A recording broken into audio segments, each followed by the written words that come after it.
ধরা লাগবে না, গ্যাপ করে দাঁড়ান, আপনারা সমস্যা নেই। এই কথা বলো খোকা। বাদল ভাই ছবিটা তো আই জানে সব ঠিক একটা এই এলাকার শত্রু হইবে না ভাই? আমার অসুবিধা নেই, সংখ্যা কম হলেও এখানে শান্তি আছে। অপরাধ করে সব অপরাধকারীদের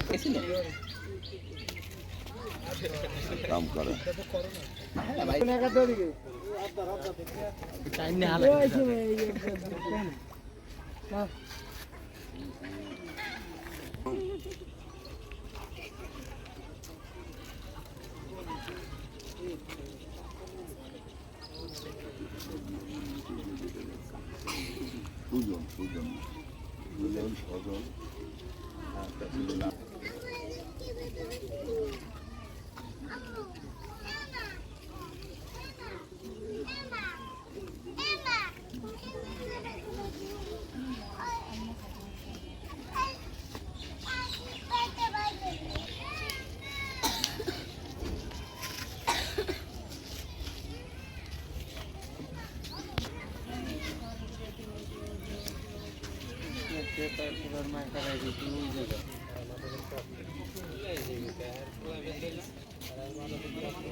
আসলে আমাদের এখানে আজকে দাঁড়ানোর মূল কারণটা হলো আমাদের এই এলাকাটা দক্ষিণ গোপালপুরটা একসময় খুব শান্তিপ্রিয় ছিল। এইখানে কোনো রকম নেশা বিক্রয় সেবন এই ধরনের কোনো কিছু ছিল না, কিন্তু এই বছর 2-3 যাবৎ ওই ঢাকার থেকে দু একজন লোক এলাকায় আসছে এবং আমাদের এলাকার কিছু যারা মাদক সেবন করত, একসময় সেবন করতো, এখন দোনোটাই করে, সেবন এবং বিক্রয় দোনোটাই করে। বিশেষ করে এই সিএনবি রাস্তা, গোপালপুরের রাস্তা, নাজিরবাড়ির রাস্তা, কাজীবাড়ির রাস্তা, এই 4টা রাস্তার মধ্যে আমরা যারা বসবাস করি আসলেই খুব শান্তিপ্রিয়ভাবে বসবাস করতেছিলাম। কিন্তু ইদানিং মাদক বিক্রেতা এবং মাদক যারা সেবন করে তাদের জ্বালা এলাকাবাসী অতিষ্ঠ হয়ে গেছে এবং তাদেরকে নিষেধ করলে হুমকি দামকি দেয়।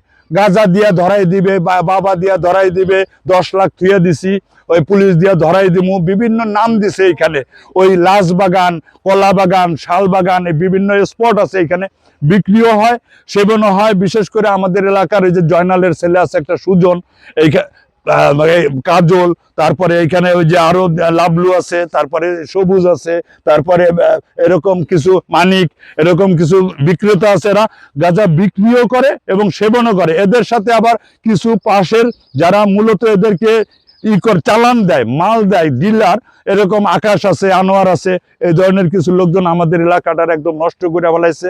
আমাদের যারা ছেলে পেলে আছে, ছোট ছোট এই যে বাচ্চারা দেখেন, এরা কিন্তু এগুলা কিছুই চিনতো না, জানতো না, এখন এরা ওই সব বাগান চিনে, লাশ বাগান, গাঁজা বাগান। তো আমরা চাই আমাদের এলাকায় মাদকটা অন্তত নির্মূল হোক। এই যে মাদক বিক্রি হইতেছে রাস্তায়, বিভিন্ন ধরনের পুরুষ লোক আসতেছে আমাদের রাস্তার পাশে, আমাদের বাড়ি, কিন্তু আমাদের বিভিন্ন ধরনের সমস্যা হয়, রাস্তা বেরোতে পারি না, ঘাটে বেরোতে পারি না, অনেক অনেক লোক আসে এরকম উত্তপ্ত করতেছে। এমন এই জায়গায় যে কোনো জনের নাম বলা হয়েছে, এরা কিন্তু এই বেছে। আমাদের এখানে কিছু অসাধু ব্যবসায়ী আছে, এরা মাদক বিক্রি করে। এদের নাম হলো যে সুজন সর্দার, মানিক সর্দার, সবুজ সর্দার, কাজল সর্দার, ওদিকে আনু ব্যাপারী ছেলে আছে, আনু ব্যাপারী আছে। এদের সাথে মাদক আমাদের এলাকায় জড়িত হয়ে বিক্রি করে। রাস্তা দিয়ে মহিলারা হাঁটতে পারে না, আমাদের বাচ্চা কাচ্চা হাঁটতে পারে না। দ্বিতীয় হলো যে আমার হুমকি দিয়েছে, আমার পকেটে ভরে দিয়ে দেখতে আছে লাইট মারি আমারে যে আমি কে, আমার বলতেছে কে মামায়, আমি বলছি হ, আমি তাকাইছি দেখে আমার বলতেছে তোমাকে 2 পিস মাদক ভরে দিব পকেটের মধ্যে, ইয়াবা, এটা দিয়ে আমি তোমার ধরাই দেবো, ঠিক আছে। তখন আমি মুরব্বীদের কাছে বললাম নামাজে যে ভাই কাকা আমার এই সমস্যা, আমি তো হাঁটতে পারতেছি না, রাস্তা দিয়ে আমার ছেলে মেয়ে নিয়ে যাইতে পারতেছি না। বললো আমাকে তুই যদি কারো কাছে বলস তাহলে তোকে ধরাই দেবো, আমার বাড়িতে যে হামলা করবে।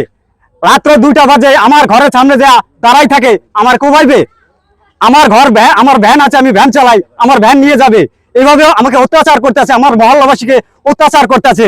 এখানে থেকে মাদক উদ্ধার হোক জন্য উত্তপ্ত হচ্ছি আমরা, আমাদের হামলা হয় আমাদের উপরে।